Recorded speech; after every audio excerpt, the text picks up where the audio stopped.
Je n'espionnais pas. Je n'avais pas fouillé dans son téléphone ni rôdé dans l'ombre, rien de tout ça. C'est juste arrivé. C'est la vérité. C'était un jeudi soir, un soir tout ce qu'il y a de plus banal. Je suis rentré du boulot vers 18h30, épuisé. La semaine avait été longue, et mon esprit était encore encombré de tableaux Excel et d'échéances. Il pleuvait, ce genre de pluie qui rend le monde flou à travers le pare-brise de ma camionnette. L'odeur du béton mouillé me collait encore au nez quand je suis entré chez nous. Élodie, ma femme depuis 9 ans, était dans la cuisine. Elle revenait tout juste de son cours de yoga ou de pilates, une de ses activités à la mode qu'elle suivait religieusement. Ses cheveux étaient relevés, quelques mèches collées à sa nuque, et elle portait un legging noir avec un pull oversized qui glissait sur une épaule. Elle était belle, comme toujours. Je l'aimais dans ces moments simples, vous savez? Juste elle, naturelle. Ou du moins, ce que je croyais être elle. Elle préparait un cocktail, son rituel du jeudi. Elle disait toujours, plus qu'un jour avant vendredi, autant faire comme si c'était le week-end. D'habitude, ça me faisait rire. Elle coupait un citron vert avec son petit couteau fétiche, fredonnant une chanson pop que je ne connaissais pas. Une musique douce, peut-être du Clara Luciani, flottait depuis l'enceinte Bluetooth dans un coin. Je me suis assis sur le canapé, télécommande en main, prêt à zapper sans vraiment savoir quoi regarder. C'est là que je l'ai vue. Sa montre connectée était posée sur la table à côté du canapé, en charge. L'écran était allumé. Je ne sais pas pourquoi il brillait encore, peut-être qu'elle l'avait touché ou qu'elle s'était allumée toute seule, je ne sais pas. Mais j'ai vu le message. Une petite chose, mais qui a tout changé. À vendredi prochain au chalet. J'apporte le vin, toi ton sourire. C'était le message. Quelques mots. Rien d'explicite. Rien de bruyant. Mais ça m'a frappé comme un coup de massue. Et le nom de l'expéditeur? Mathieu. Avec un emoji flamme. Mon estomac s'est noué. J'avais l'impression de tomber tout en restant assis. La pièce s'est tue, même si la musique jouait encore. Tout semblait perdre ses couleurs. La lumière chaude du salon est devenue froide. Son rire depuis la cuisine semblait lointain, comme entendu à travers une fenêtre fermée. Je suis resté figé, relisant le message. À vendredi prochain au chalet. Quel chalet? On n'avait pas de chalet. Sa famille non plus. Aucun de nos amis, du moins pas qu'elle m'ait mentionné. J'apporte le vin. Elle aimait le vin. Toujours. Surtout du rouge. Parfois du blanc en été. C'était son truc. Toi ton sourire. Cette phrase, c'était comme un couteau qu'on enfonce lentement dans ma poitrine. Trop intime. Trop chaleureux. Trop familier. Elle n'avait pas d'ami nommé Mathieu. Pas un qui lui écrirait comme ça, en tout cas. Je connais tous ses amis. Les copines du yoga. Son club de lecture. Sa collègue du studio de design. Et certainement pas de Mathieu avec un emoji flamme. J'ai cligné des yeux, essayant de réfléchir, de ne pas tirer de conclusions hâtives. Peut-être une blague? Un message groupé? Une erreur de lecture? Mais au fond, je savais. On sait toujours. Pas tout de suite. Pas totalement. Mais on sent quand quelque chose cloche. Elle est entrée dans le salon 1 minute plus tard, 2 verres à la main, un pour moi. Je nous ai fait des spritz, a-t-elle dit, joyeuse, en me tendant le verre. Je l'ai regardée, tentant d'agir normalement. Merci, ai-je répondu, prenant une gorgée. Ça avait le goût d'apérole, de pamplemousse et d'une amertume que je ne pouvais nommer. Elle s'est affalée à côté de moi, posant ses pieds sur la table basse. On regarde quelque chose? Ou on se laisse aller ce soir? J'ai souri. Se laisser aller, ça me va. J'ai gardé un visage neutre. J'ai ri à sa blague sur son patron. J'ai tenu sa main quand elle a cherché la mienne. Mais je ne pouvais pas arrêter de penser à ce message. Ce fichu message. Un message. Un instant. C'est tout ce qu'il a fallu. Une fissure dans la digue. Et une fois qu'on voit la fissure, impossible de l'ignorer. On ne peut pas la colmater avec du déni. On ne peut pas la réparer avec de l'espoir. Le vendredi suivant est arrivé plus lentement que n'importe quel autre jour. Chaque minute au boulot semblait durer 5 minutes. Mes mains tremblaient tellement que j'ai renversé du café sur un dossier juste avant le déjeuner. Mon chef, Marc, m'a demandé si j'allais bien. Je lui ai dit que je partais plus tôt pour un séminaire professionnel à Annecy, un mensonge que j'avais préparé une semaine plus tôt et mentionné à Élodie pour qu'elle ne se doute de rien. Elle m'a souri et m'a souhaité un bon week-end, disant qu'elle en profiterait pour lire. À 15h45, j'étais garé en face de son bureau, caché derrière une rangée de buissons et un vieux chêne à moitié mort au bord du parking. J'étais là, moteur éteint, à fixer la porte d'entrée comme un chasseur à l'affût. J'avais un sandwich de station-service sur les genoux et une canette de coca tiède dans le porte-gobelet. Je n'ai rien mangé. Mon estomac n'en voulait pas. À 17h06, elle est sortie. Elle n'avait pas l'air de quelqu'un qui venait de finir sa journée de travail. Pas du tout. Elle portait un jean noir moulant que je ne l'avais pas vu mettre depuis plus d'1 an. Des escarpins noirs, aussi ce qu'elle disait inconfortables pour les mariages. Ses cheveux étaient coiffés en vagues souples, pas attachés comme d'habitude après le boulot. Elle avait une blouse blanche légèrement décolletée et une veste en cuir qu'elle n'avait pas portée depuis le printemps. On aurait dit qu'elle sortait pour un rendez-vous galant. Je l'ai suivie à distance prudente. Elle n'est pas rentrée à la maison. Elle n'a pas pris l'autoroute vers le centre de Lyon pour rejoindre ses amis au bar à vin, comme d'habitude. Elle n'est pas passée par la salle de sport ni par l'épicerie, rien qui aurait pu rendre ça plus facile à expliquer. Elle a pris la direction du nord. Passé la banlieue, le décor a changé.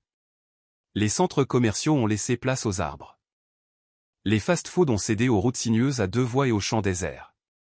Le ciel virait à l'orange sur les bords, comme quand le soleil traîne derrière les collines. Je suivais à 3 voitures derrière, sans perdre ses feux arrière. J'ai éteint la radio, baissé la vitre légèrement pour rester alerte. Tout ce que j'entendais, c'était le bourdonnement des pneus et les battements de mon cœur. 35 minutes plus tard, on a dépassé un panneau indiquant « Lac du Bourget 3 km ». Elle ne m'avait jamais parlé de ce lac. On n'y était jamais allés ensemble. Elle a bifurqué sur un chemin de gravier sans nom, juste avec une boîte aux lettres rouillée au coin. J'ai ralenti, dépassé le chemin, compté jusqu'à 20 avant de faire demi-tour et de me garer sur le côté, phares éteints. J'ai attendu. Quelques minutes plus tard, j'ai avancé ma camionnette sur le chemin, roulant doucement comme un facteur. Les arbres étaient denses, vieux et hauts. Puis le paysage s'est ouvert. Un petit chalet était niché au bord d'une clairière, près des arbres, avec une terrasse qui l'entourait. Il y avait un brasero à l'arrière et un canoë appuyé contre la rambarde. Sa voiture était là, garée juste devant, phares éteints. Je me suis arrêté à une 50aine de mètres, caché derrière un bosquet de pins et de chênes. De là, je voyais le chalet clairement sans être vu. J'ai coupé le moteur et observé. Elle est sortie sur la terrasse, regardant autour d'elle. Elle vérifiait si quelqu'un était là, j'imagine. Puis la porte s'est ouverte, et un homme est apparu. Il était plus grand que moi, peut-être un peu plus âgé aux 45, 50 ans. Baraqué, barbe poivre et sel. Il portait une chemise à carreaux rouges et un jean sombre, comme dans une pub d'automne. Ses cheveux étaient courts sur les côtés, coiffés en arrière. Il souriait comme s'il l'avait attendu toute la journée. Elle s'est approchée et l'a enlacé. Puis ils se sont embrassés. Pas un baiser rapide ou poli.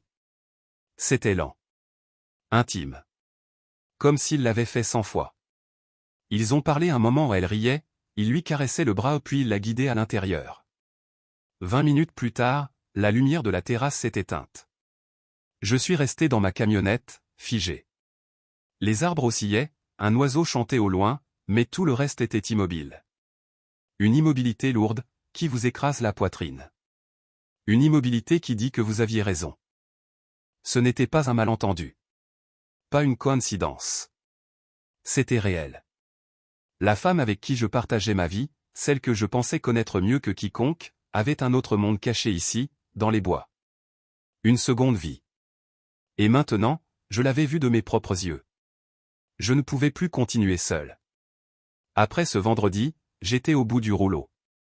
Mes mains n'arrêtaient pas de trembler, je n'avais plus d'appétit, et je n'avais pas dormi correctement depuis des jours. Je ressassais tout en boucle ce que j'avais vu, ce que ça signifiait, ce que je devais faire. J'étais à bout. Aller au boulot, c'était comme gravir une montagne. Je m'asseyais à mon bureau, faisant semblant de lire mes emails, mais tout ce que je voyais, c'était le sourire d'Élodie sur la terrasse de ce chalet. Je savais que je ne pouvais pas encore l'affronter. J'avais besoin de plus. De la vérité, claire comme le jour. Sans question. Sans excuse possible. C'est là que j'ai décidé de faire appel à quelqu'un. J'ai posé des questions discrètes. Un collègue, Bruno, m'a dit que son cousin avait engagé un détective privé l'an dernier quand sa femme agissait bizarrement.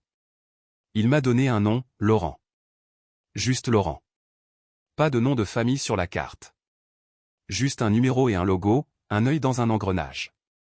Je l'ai appelé le soir même. On s'est retrouvés le lendemain matin dans un bistrot. Il était grand, mince, sérieux. Il portait une veste bleue simple, un pantalon cargo et des chaussures usées. Sa poignée de main était ferme, sa voix basse et posée, comme quelqu'un qui n'a jamais besoin de hausser le ton pour se faire respecter. Il m'a dit qu'il était ancien militaire, spécialisé dans la reconnaissance, et qu'il aimait maintenant le travail discret. Je lui ai tout raconté ou le message sur sa montre, le fait que je l'avais suivi jusqu'au chalet, l'homme à la chemise à carreaux. Je lui ai donné l'heure, le lieu, la marque de la voiture et la plaque. Il hochait la tête, notait sur un petit carnet en cuir, sans jamais paraître surpris. Comme s'il avait entendu 100 histoires comme la mienne. Je prends 10 jours, a-t-il dit. Assez pour repérer un schéma. Il a demandé la moitié d'avance. Je lui ai donné une enveloppe épaisse avec l'argent des économies. Ça ne faisait pas plaisir, mais j'avais besoin de réponses. L'attente a été atroce. Chaque jour qui passait, c'était comme marcher pieds nus sur du gravier. Je rentrais et regardais Élodie, me demandant comment elle pouvait rire à une série télé ou râler sur les embouteillages tout en cachant un tel secret. Elle m'embrassait sur la joue avant de sortir, à la librairie, ou voir des amis pour un verre, et je souriais comme si je croyais tout. Je détestais devoir faire semblant. Je détestais qu'elle rende le mensonge si naturel. Le 9e jour, Laurent m'a appelé pour qu'on se retrouve dans le même bistrot. Je n'ai presque pas touché mon café. Il est arrivé pile à l'heure, a sorti une pochette de son sac à dos et l'a glissée vers moi.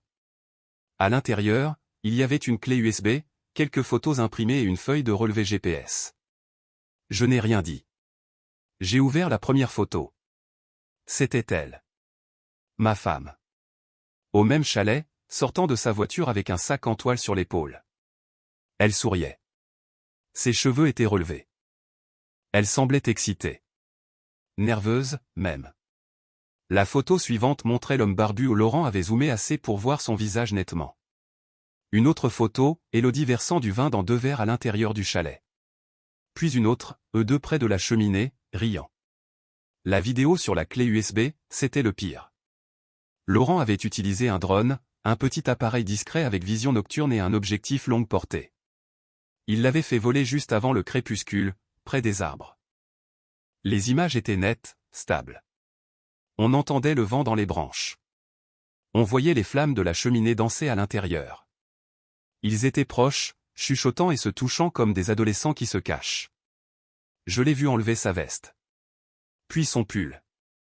Il l'a enlacée, et elle s'est blottie contre lui comme si c'était sa place. J'ai mis sur pause. Je ne pouvais pas continuer.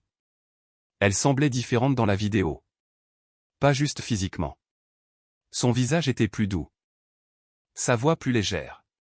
Son rire pas le petit rire forcé qu'elle me donnait quand je faisais une blague. C'était franc. Vrai. Comme si elle était exactement là où elle voulait être.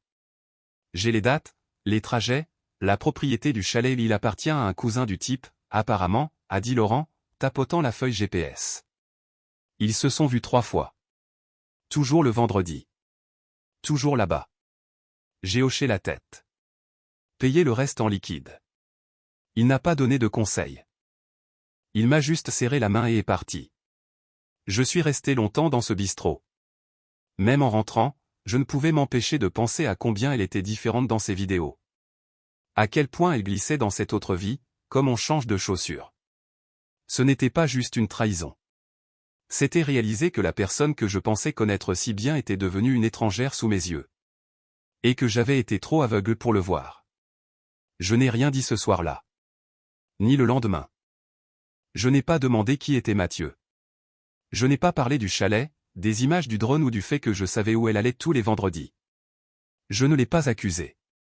Je n'ai pas haussé le ton. Je ne lui ai même pas fait la tête. J'ai continué mes journées comme si de rien n'était, même si tout avait changé. Chaque seconde avec elle devenait plus dure à supporter. C'était comme vivre avec un fantôme. Ou peut-être que c'était moi, le fantôme. Flottant dans notre maison, invisible, insignifiant. J'avais besoin de temps. Pas pour pardonner, j'avais abandonné cette idée, mais pour tout préparer. Je ne voulais pas crier. Je ne voulais pas de confrontation dramatique. Je voulais lui présenter la vérité, nette et froide, sans qu'elle puisse nier. Je voulais que le couperet tombe, silencieux et définitif. Alors, j'ai attendu. 2 semaines plus tard, un samedi matin, je me suis levé tôt et j'ai préparé le petit déjeuner. D'habitude, c'était Élodie qui cuisinait, mais les crêpes, c'était mon domaine. Au début de notre relation, elle vantait mes crêpes du week-end à ses amis, disant qu'elles étaient meilleures que toutes celles qu'elle avait goûtées. Peut-être que c'était vrai, peut-être que c'était l'amour qui parlait. En tout cas, je n'en avais pas fait depuis longtemps. J'ai sorti la crêpière, préparé la pâte de zéro, coupé des fraises comme elle les aimait, et même fait chauffer le sirop d'érable pour qu'il ne soit pas froid. J'ai servi un verre de jus d'orange et une tasse de son café préféré, un pur arabica. Tout était net, calme. J'ai mis la table et attendu. Elle est descendue, portant un de mes vieux t-shirts et un legging, pieds nus, cheveux encore ébouriffés par le sommeil. Elle a cligné des yeux en voyant la table, puis a souri. « Waouh, c'est une surprise », a-t-elle dit, s'approchant. « J'ai oublié notre anniversaire ou quoi ?»« Non », ai-je répondu, tirant sa chaise. « Juste envie d'un matin tranquille. » Elle s'est assise, s'étirant comme un chat. « Ça sent bon. Tu as même chauffé le sirop. Ça fait une éternité que t'as pas fait tout ça. » Je me suis assis en face. « Tu le mérites. » On a commencé à manger. Elle a pris 2 bouchées avant de s'arrêter, me souriant par-dessus sa tasse. « Qu'est-ce qui t'a pris ?» Je l'ai regardé. Calme. Silencieux. Sans sourire. J'ai attrapé une enveloppe blanche à côté de moi et l'ai posée au centre de la table, près de la bouteille de sirop. « C'est quoi ?» a-t-elle demandé, d'un ton léger, ses doigts ralentissant déjà. « Ton laissez-passer », ai-je dit. Elle l'a prise, l'ouvrant lentement, comme si elle s'attendait à des billets de concert ou une lettre manuscrite. À la place, elle a sorti une pile de documents légaux. Ses yeux ont parcouru les premières lignes. Son visage a changé instantanément. Demande de divorce, était écrit en haut, en gras, inévitable. Elle a fixé les mots. Ses mains ont tremblé. Thomas.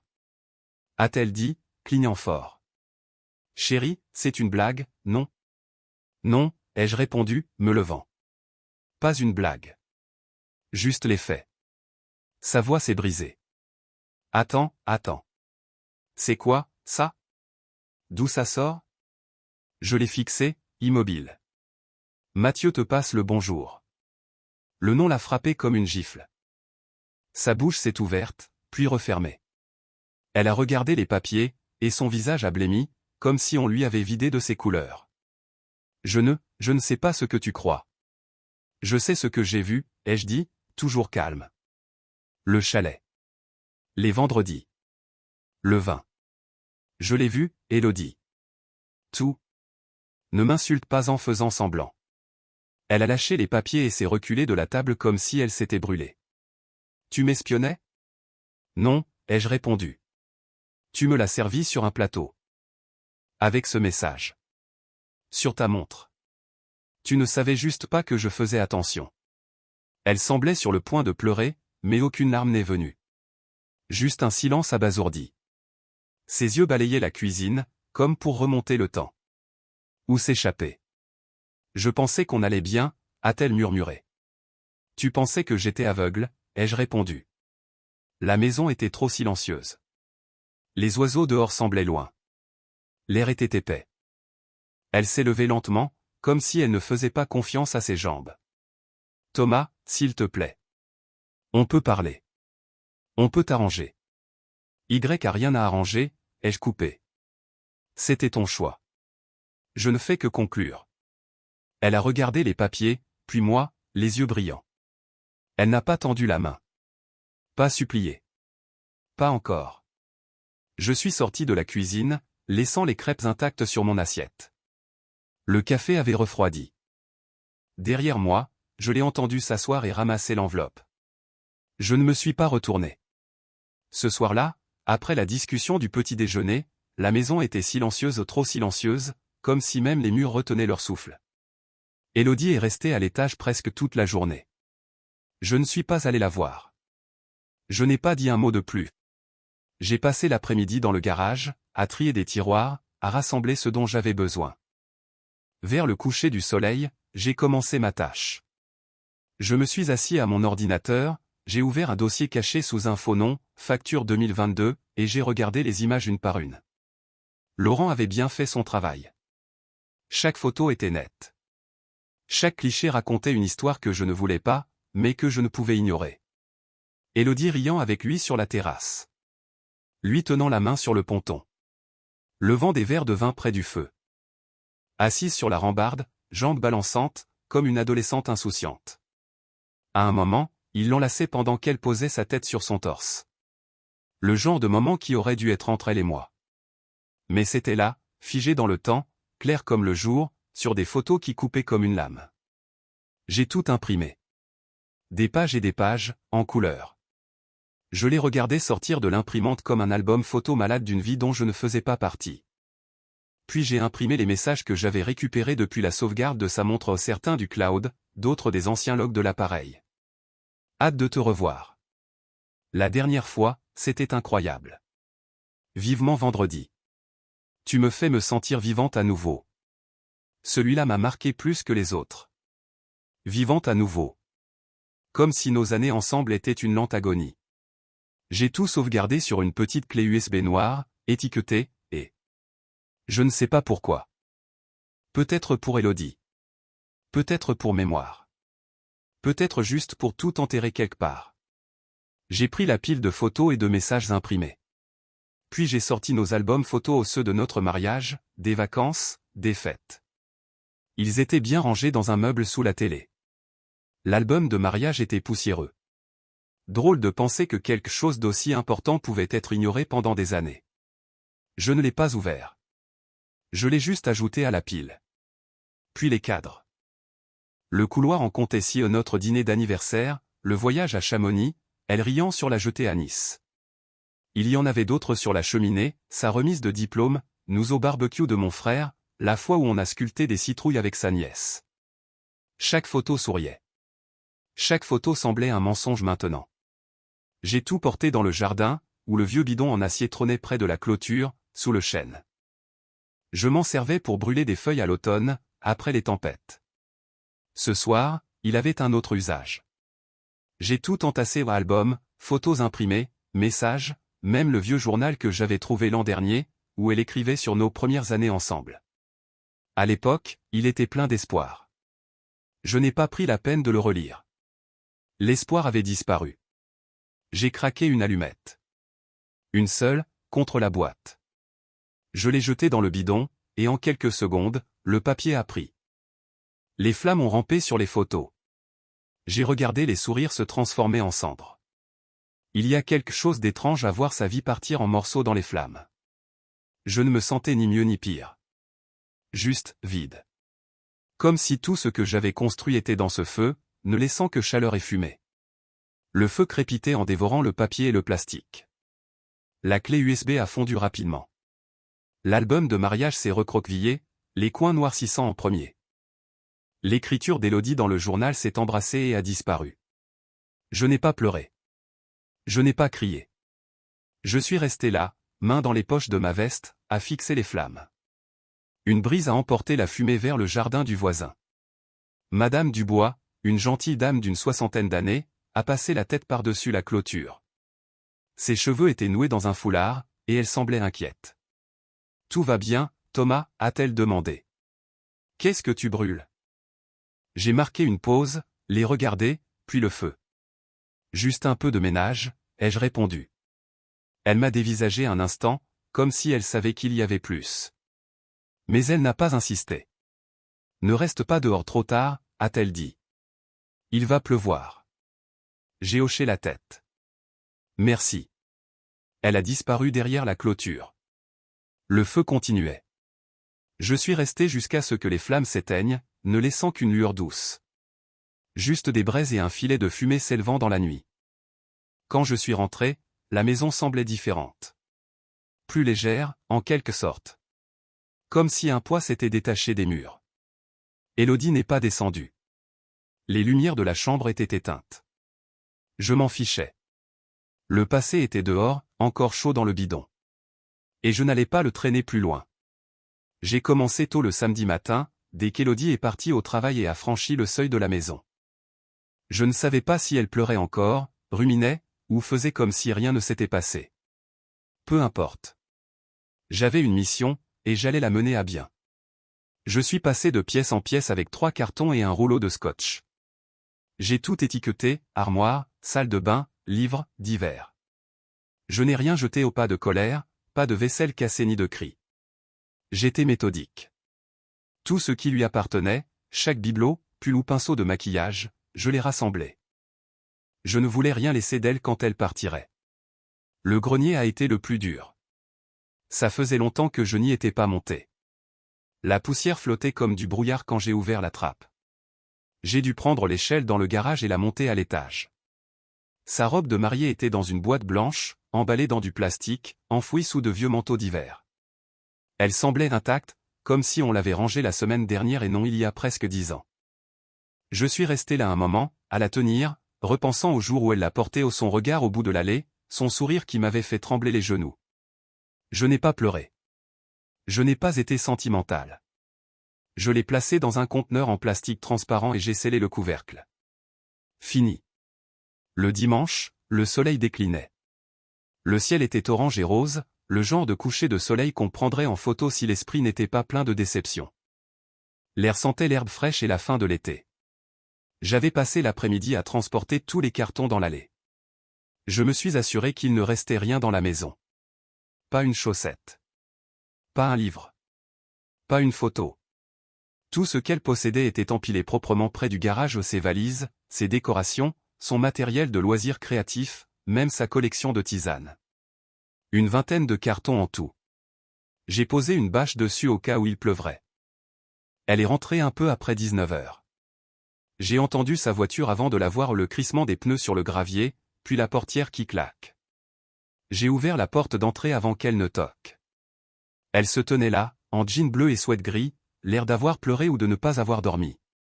Ses cheveux étaient en queue de cheval, et elle tenait son sac comme si elle hésitait à entrer. Elle n'a pas parlé en premier. J'ai juste pointé l'allée. Elle s'est tournée pour regarder. Un long silence. Puis, lentement, elle m'a regardé. « Tu me mets dehors ?» a-t-elle demandé, la voix aiguë et forte. « Non » ai-je dit, calme. « Je te le demande gentiment. Mais s'il le faut, je jetterai tout. »« Tu peux pas faire ça » a-t-elle rétorqué, avançant d'un pas, « c'est ma maison aussi. Tu décides pas tout seul. » J'ai croisé les bras. En fait, si. Elle m'a fixé, les yeux écarquillés. La maison est à mon nom. Acte est prêt. Vérifie. Elle a hésité. Elle ne m'a pas cru tout de suite. Puis elle a fait ce que j'attendais. Elle a pris son téléphone, est sortie sur le perron et a passé un appel. 15 minutes plus tard, 2 gendarmes sont arrivés. Ils se sont garés dans la rue et ont marché calmement. Je connaissais l'un d'eux, l'agent Morel, un ancien camarade de lycée. Élodie s'est précipitée vers eux, gesticulant, expliquant son point de vue. Sa voix se brisait. Elle pointait vers moi, la maison, l'allée. Ils m'ont demandé de parler en privé. Je leur ai montré l'acte de propriété, imprimé et signé, rangé dans une pochette sur la table de la cuisine. Je le leur ai tendu sans un mot. Ils l'ont lu. Ont vérifié la date. Les documents. Puis ils sont retournés vers elle. Le ton d'Élodie a changé. Elle paniquait. Ses mots s'accéléraient, sa voix montait. Il restait calme. Patient. Après une courte discussion, l'un des gendarmes lui a gentiment demandé de récupérer ce qui lui restait dans la maison. Elle n'a pas aimé. Mais elle n'avait pas le choix. Elle avait 20 minutes. Elle est entrée en trombe, attrapant des chargeurs, quelques vêtements oubliés, son sac d'ordinateur. Elle claquait les tiroirs et marmonnait tout du long. Je suis resté près de la porte, bras croisés, sans rien dire. Quand elle est sortie, ils lui ont remis une amende pour fausse déclaration. Elle a fixé le papier, incrédule, puis m'a fusillé du regard, comme si j'avais piégé la loi elle-même. « Tu crois que ça te donne raison ?» a-t-elle sifflé. « Non » ai-je répondu. « Ça te fait juste partir. » Elle n'a pas répondu. Elle a traîné le premier carton vers sa voiture. Je l'ai regardé tout chargé, pièce par pièce. Quand elle est enfin partie, la seule chose qu'elle a laissée était une marque de pneu sur le gravier. Et le silence. 2 mois après son départ, nous nous faisions face dans une salle d'audience. C'était un matin frais d'octobre. Je portais un costume bleu marine un peu trop grand, mains dans les poches, cœur stable. J'étais fatigué, mais lucide. Élodie est arrivée avec 20 minutes de retard. Elle portait un tailleur beige ajusté, cheveux bouclés, maquillage soigné. Elle ne ressemblait plus à la femme que je connaissais. On aurait dit qu'elle entrait dans une réunion d'affaires. L'homme à ses côtés, son avocat, venait de l'extérieur au costume gris impeccable, chaussures brillantes. On voyait qu'il coûtait cher rien qu'à sa démarche, comme si le tribunal était indigne de lui. Elle ne m'a pas regardé tout de suite. Quand elle l'a fait, son expression était étrange ou un mélange de pitié, de fierté, de peur. Elle gardait le menton haut, s'asseyant comme si elle savait déjà comment ça allait se passer. Comme si elle pensait que je n'avais pas le cran de l'affronter ici. Le greffier a appelé notre dossier. Le juge, un homme âgé à la voix rocailleuse et aux yeux fatigués, s'est assis et nous a fait signe d'avancer. Mon avocate, Camille, m'avait dit de rester calme, de répondre seulement quand on m'interrogeait, et de la laisser gérer. Je lui faisais confiance. Elle était précise, honnête, et n'aimait pas perdre de temps. L'avocat d'Élodie a commencé avec assurance. Il l'a dépeinte comme une épouse dévouée qui avait soutenu l'équilibre émotionnel du mariage pendant que je me concentrais sur le travail, absent émotionnellement. Il a parlé des biens communs, disant que la maison était, clairement un bien matrimonial, malgré l'acte, et qu'Élodie avait mis de côté ses ambitions professionnelles, pour me soutenir et bâtir notre entreprise ensemble. Je l'écoutais, mâchoire serrée, estomac noué. Il la faisait passer pour une sainte et moi pour un idiot distrait qui ne voyait pas ses sacrifices. Élodie hochait la tête, essuyant même ses yeux à un moment. C'était une performance. Polie. Répétée. Puis Camille s'est levée. Elle était calme. Mesurée. Sans théâtralité. Elle a présenté les photos. Les relevés. Les images du drone. Les reçus du chalet. Elle a énuméré une liste si précise et factuelle que le juge a dû s'arrêter 2 fois pour suivre. Puis les messages. Imprimés et surlignés. J'apporte le vin, toi ton sourire. Hâte d'être dans tes bras. Vivement vendredi. L'expression du juge a changé. Subtilement un sourcil levé, un léger froncement mais assez pour qu'Élodie s'agite sur son siège. Camille n'a pas haussé le ton. Elle n'a pas accusé. Elle a présenté la vérité comme un registre. Ligne par ligne. Fait parfait. Sans place pour le déni. L'avocat d'Élodie a tenté d'objecter en disant que c'était de la correspondance privée, hors sujet, une vengeance émotionnelle. Le juge n'a pas suivi. Puis ce fut au tour d'Élodie de parler. Elle a essayé de rester composée, mais sa voix tremblait. Elle a dit que les choses avaient été dures. Qu'elle s'était sentie négligée. Que j'étais, distant émotionnellement, et indisponible. Qu'elle avait fait une erreur. Elle l'a répété 3 fois. J'ai fait une erreur.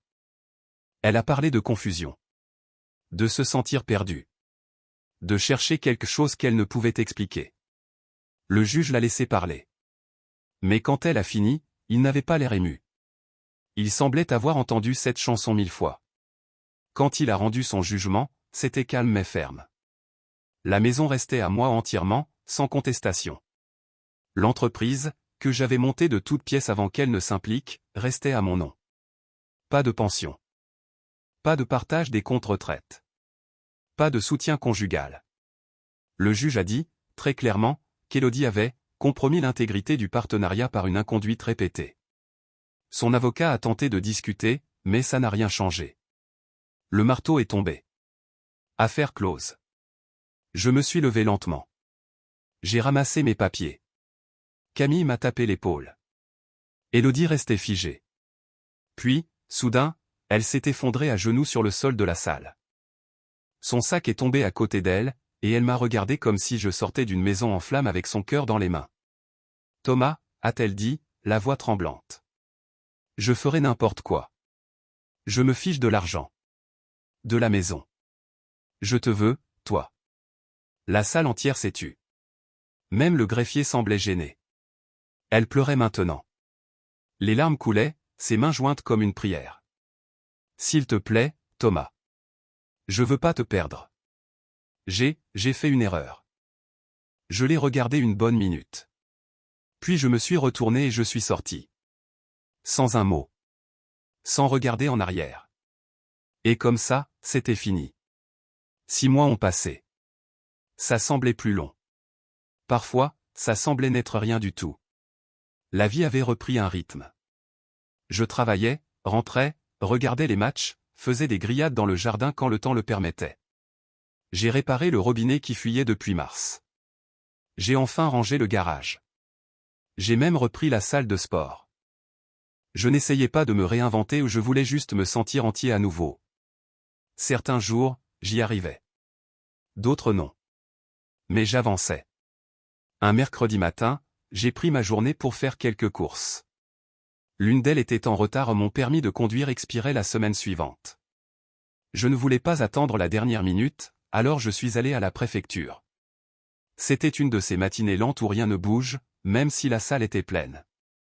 J'ai pris mon ticket au B213 et me suis placé derrière une femme en manteau beige, cheveux tirés en queue de cheval serrée. Elle semblait frêle, presque trop maigre. Ses chaussures étaient usées. Une fatigue qui ne vient pas juste d'une mauvaise nuit. Elle a légèrement tourné la tête, assez pour me voir du coin de l'œil. Puis elle s'est retournée complètement. C'était Élodie. Pendant une seconde, elle m'a juste regardé. Sans colère. Sans fierté. Juste, immobile. Elle n'avait pas de maquillage. Son visage était pâle, avec des petites rides près des yeux que je n'avais pas remarquées avant. Ses joues étaient légèrement creusées, et elle serrait une enveloppe Kraft contre sa poitrine, comme pour se tenir ensemble. Thomas, a-t-elle dit, presque un murmure. Je n'ai pas répondu tout de suite. J'ai juste hoché la tête légèrement. J'étais pas sûr que c'était toi, a-t-elle dit, la voix douce, hésitante.